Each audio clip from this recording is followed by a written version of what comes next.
আসসালামু আলাইকুম। প্রেমের প্রস্তাব দিয়েছিল, সে রাজি হয়নি, এই জন্য তাকে দুনিয়া থেকে সরিয়ে দিয়েছে। এমন একটি লোমহর্ষক এবং চাঞ্চল্যকর ঘটনা ঘটে গেছে ফেনীর সোনাগাজীতে লায়লা আক্তার তানিয়া নামের এক গৃহবধূর সাথে। দীর্ঘদিন যাবৎ সে গৃহবধূকে বিরক্ত করছিল, প্রেমের প্রস্তাব দিচ্ছিল। সে গৃহবধূ তানিয়া তাতে রাজি হচ্ছিল না, বয়কট করতেছিল। একটা সময় বয়কট কেন করলো, কেন করছে, রাজি কেন হচ্ছে না, রাতের অন্ধকারে তার বাসায় গিয়ে তাকে শ্বাসরোধ করে দুনিয়া থেকে সরিয়ে দিয়েছে। পাশে দেখতে পাচ্ছেন সেই ফাঁসণ্ডকে, যার নাম রনি।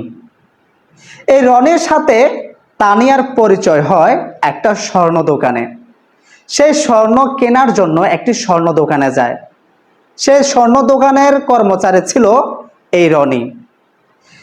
তানিয়ার কাছ থেকে কিভাবে জানি নাম্বারটা সংগ্রহ করে নেয় এবং প্রতিনিয়ত তানিয়াকে বিরক্ত করতে শুরু করে, প্রেমের প্রস্তাব দিতে লাগে।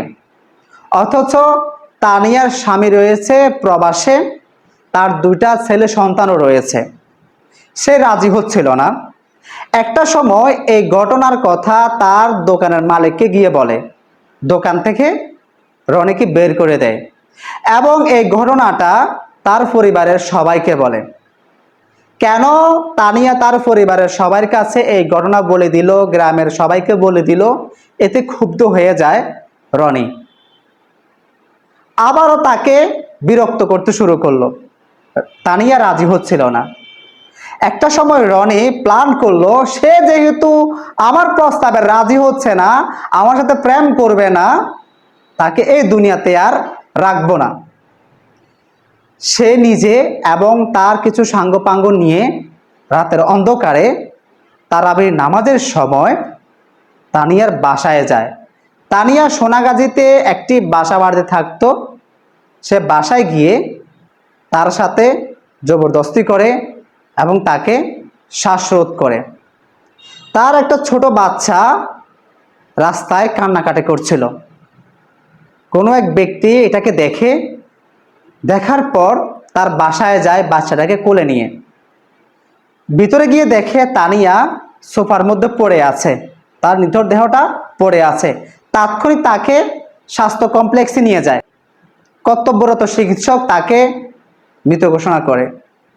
তো কি বুঝলেন, দেশটা কোথায় যাচ্ছে, কোন দিকে এগোচ্ছে, দেশের পরিস্থিতি কেমন? আমাদের মা বোন নিরাপদে নাই। খারাপ তো সবাই না রে ভাই, সব মা বোন তো খারাপ না। তো এই বোনটার সাথে কেন এমনটা হয়েছে? সে যদি আজ এই বখাটের ফাঁদে পড়ে যেত, তখন সবাই এই বোনটাকে দোষারোপ করতো যে এক হাতে তো তালি বাজে না। এখন কেন ঘটনাটা ঘটলো? এর বিচার কি হবে? কখনো হবে? মনে করলেন যে ধরা পড়লো আসামি, শাস্তি কি হবে? উপযুক্ত শাস্তি হবে? কখনোই না। এটা এমন একটা দেশ, এই যে কিছুদিন আগে মাগুরার আসিয়া, তার সাথে এমন একটি জঘন্য ঘটনা ঘটে গেছে। সাক্ষী প্রমাণ সব কিছু যারা অপরাধ করেছে তারা স্বীকার করেছে নিজ মুখে। 90 দিন সময় লাগবে। তো শাস্তি হতে হতে আমাদের ছোট বোন আসিয়া নাফারের দেশে চলে গেল। অথচ অপরাধী খুনি এখনো এই খোলা আকাশে এড়ে নিছে। হ্যাঁ, তো ঠিক এমনটাই হবে এই তানি আপুটার সাথেও। সে এই দুনিয়া থেকে চলে গেল, খুনিরা ঘুরঘুর ঘুরঘুর করবে, শাস্তি কখনোই হবে না। তো আমরা আসলে এমন একটি যুগের মধ্যে এসে পৌঁছে গেছি, এটি মনে হয় শেষ জামানা, শেষ যুগ, কিয়ামত আর বেশি দূরে নয়। আমরা চাই তানিয়ার সাথে যেটা হয়েছে এটা খুবই অন্যায় হয়েছে। তানিয়ার সাথে যারা এমন অন্যায় কাজ করেছে তাদের যেন উপযুক্ত শাস্তি হয়।